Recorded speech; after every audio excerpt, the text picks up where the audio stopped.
জানিয়ে দেব হাতে থাকা সর্বশেষ আপডেট, আন্তর্জাতিক সংবাদগুলোর শিরোনাম, এরপর বিস্তারিত। নেতৃত্বের যে কোনো সিদ্ধান্ত বাস্তবায়নের শেষ পর্যন্ত পাশে থাকবে ইরানিরা।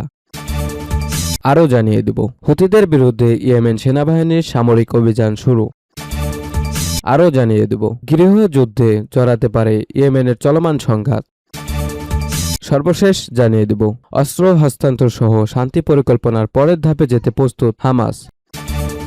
নেতৃত্বের যে কোনো সিদ্ধান্ত বাস্তবায়নের শেষ পর্যন্ত পাশে থাকবে ইরানিরা। ইরানের প্রেসিডেন্ট মাসুদ পেজেশকিয়ান ঘোষণা করেছেন যে দেশের নেতৃত্ব যে সিদ্ধান্তই নিক না কেন ইরানিরা তার সঙ্গে শেষ পর্যন্ত অটল থাকবে। পেজেশকিয়ান বলেন, যুদ্ধ কমান্ডাররা আমার এবং আপনার চেয়ে ভালো জানেন যে আমাদের যুদ্ধ করা উচিত কি উচিত নয়। তারা নিজেদের শক্তি কথা জানান, নেতৃত্বই সিদ্ধান্ত নেন এবং তারা যে সিদ্ধান্তই নেবেন আমরা শেষ পর্যন্ত তার সাথে থাকব। তিনি আরও ব্যাখ্যা করেন যে তারা আমাদের মৃত্যু পর্যন্ত লড়াই চালিয়ে যাবেন। পেজেশকিয়ান যোগ করেন, আমি লড়াই করা এবং অবস্থান করতে ভয় পাই না। শুধু ভয় পাই না এমন নয়, বরং আমার প্রায় এর মাধ্যমে নিজেদের বিপদের মুখে ফেলি। তিনি আরও বলেন, এখন তারা হয়তো একদিন আমাদের হত্যা করতে পারে, বেশ, তাতেও কোনো সমস্যা নেই। হুতিদের বিরুদ্ধে ইয়েমেন সেনাবাহিনীর সামরিক অভিযান শুরু। মারিবো ও হাদ্রামাউত প্রদেশের সেনাবাহিনীর ক্যাম্পে হামলার জবাবে হুতিদের বিরুদ্ধে বড় ধরনের সামরিক অভিযান শুরু করেছে ইয়েমেন সেনাবাহিনী। শনিবার 8 আগস্ট দেশটির সেনাবাহিনীর পক্ষ থেকে এই তথ্য জানানো হয়। সেনাবাহিনীর মুখপাত্র কর্নেল মাজেদ আল নুজাইলি জানান, বিভিন্ন ফ্রন্টে হুতিদের অবস্থান এবং তাদের সামরিক সরঞ্জাম লক্ষ্য করে এই অভিযান চালানো হচ্ছে। তিনি অভিযোগ করেন, হুতিরা বিদেশি ইঙ্কর্নে ইয়েমেনকে আঞ্চলিক সংঘাতে টেনে নিচ্ছে, দেশের অর্থনীতি ধ্বংস করছে এবং সাম্প্রদায়িকতা ছড়াচ্ছে। তিনি আরও সতর্ক করে বলেছেন, হুতিদের পক্ষ থেকে হামলা বন্ধ না হলে সেনাবাহিনী কোনো দ্বিধা ছাড়াই কঠোর জবাব দেবে। উল্লেখ্য, গত বৃহস্পতিবার মারিবো ও হাদ্রামাউত প্রদেশে সেনাঘাঁটিতে হুতিদের ড্রোন ও ক্ষেপণাস্ত্র হামলায় 17 জন সেনা ও কর্মকর্তা নিহত হন। ওই হামলার পরই সেনাবাহিনী এই নতুন অভিযানের ঘোষণা দিল। তবে এ বিষয়ে হুতিদের পক্ষ থেকে এখনো কোনো মন্তব্য পাওয়া যায়নি। গত জুলাই মাস থেকে দেশটিতে সরকারি বাহিনী ও হুতিদের মধ্যে সংঘর্ষ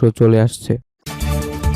গৃহে যুদ্ধে গড়াতে পারে ইয়েমেনের চলমান সংঘাত। ইয়েমেনের সশস্ত্র বাহিনী কয়েক মাসের মধ্যে প্রথমবারের মতো হুতিদের অবস্থান লক্ষ্য করে একাধিক ফ্রন্টে সামরিক অভিযান চালানোর ঘোষণা দিয়েছে। এতে নতুন করে সংখ্যা জেগেছে দেশটিতে গৃহযুদ্ধ বাধার। দেশটির সেনাবাহিনীর পক্ষ থেকে বলা হয়েছে, গত কয়েকদিনে হুতিদের নতুন করে সামরিক উত্তেজনা বৃদ্ধির জবাবেই এই অভিযান চালানো হয়েছে। হুতিরা প্রদেশ জুড়ে ইয়েমেনের সশস্ত্র বাহিনী, সামরিক স্থাপনা ও অস্ত্রের গুদাম লক্ষ্য করে হামলার জোরদার করেছে। ইয়েমেনের সেনাবাহিনীর মুখপাত্র হুঁশিয়ারি দিয়ে বলেন, হুতিরা যদি সশস্ত্র বাহিনীর উপর হামলা অব্যাহত রাখে তাহলে তাদের বিরুদ্ধে পাল্টা হামলা চালানো হবে এবং কোনো ধরনের ছাড় দেওয়া হবে না। গত কয়েকদিন দেখা গেছে হুতিরা প্রতিরোধমূলক সামরিক কৌশল গ্রহণ করেছে। ইয়েমেনি সেনাবাহিনী কোনো সামরিক অভিযান শুরু করার আগে তাদের সামরিক অবস্থানগুলোতে হামলা চালাচ্ছে হুতিরা। হুতিদের দাবি, ইয়েমেনি সেনাবাহিনী সৌদি আরবের সঙ্গে সমন্বয় করছে এবং হুতিদের নিয়ন্ত্রণাধীন এলাকা ও অবস্থানগুলো লক্ষ্য করে একটি সামরিক অভিযান চালানোর প্রস্তুতি প্রায় চূড়ান্ত করেছে।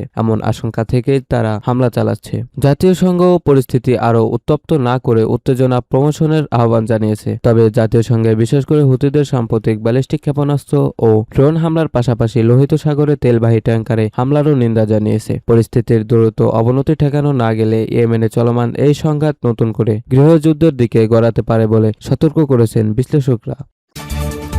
অস্ত্র হস্তান্তর সহ শান্তি পরিকল্পনার পরের ধাপে যেতে প্রস্তুত হামাস। যুক্তরাষ্ট্রের প্রস্তাবিত গাজা শান্তি পরিকল্পনা বাস্তবায়নে প্রস্তুত বলে জানিয়েছে ফিলিস্তিন প্রতিরোধ আন্দোলন হামাস। একই সঙ্গে চুক্তি মেনে চলতে ইসরায়েলের ওপর চাপ দিতে যুক্তরাষ্ট্রের প্রতি আহ্বান জানিয়েছে ফিলিস্তিনের এই সংগঠন। শনিবার 8 আগস্ট হামাস যুক্তরাষ্ট্রের প্রেসিডেন্ট ডোনাল্ড ট্রাম্পের বোর্ড অব পিসকে জানিয়েছে তারা শান্তি পরিকল্পনার সর্বশেষ ধাপে বাস্তবায়নে রাজি। এই ধাপের আওতায় হামাস যুদ্ধবিধ্বস্ত গাজায় গঠিত একটি ফিলিস্তিন প্রশাসনিক কমিটির কাছে তাদের অস্ত্র হস্তান্তর করবে। হামাসের এক কর্মকর্তা বার্তা সংস্থা এফপিকে বলেন, হামাস ও অন্যান্য ফিলিস্তিনি গোষ্ঠী মধ্যস্থতাকারীদের জানিয়েছে তারা চুক্তি বাস্তবায়ন শুরু করে দ্বিতীয় ধাপে যেতে প্রস্তুত। তবে এর জন্য ইসরায়েলের অনুমোদন এবং চুক্তি বাস্তবায়ন শুরু করা প্রয়োজন। নাম প্রকাশ না করার শর্তে ওই কর্মকর্তা আরও বলেন, চুক্তি মেনে চলতে ইসরায়েলকে বাধ্য করার জন্য যুক্তরাষ্ট্রের উচিত দেশটির উপর চাপ সৃষ্টি করা। তবে ইসরায়েল বলছে শান্তি পরিকল্পনার সর্বশেষ অংশে তারা সম্মতিও দেয়নি। দেশটির প্রধানমন্ত্রী বেনিয়ামিন নেতানিয়াহু মঙ্গলবার জানান, বোর্ড অব পিস উপস্থাপিত খসড়ায় ইসরায়েল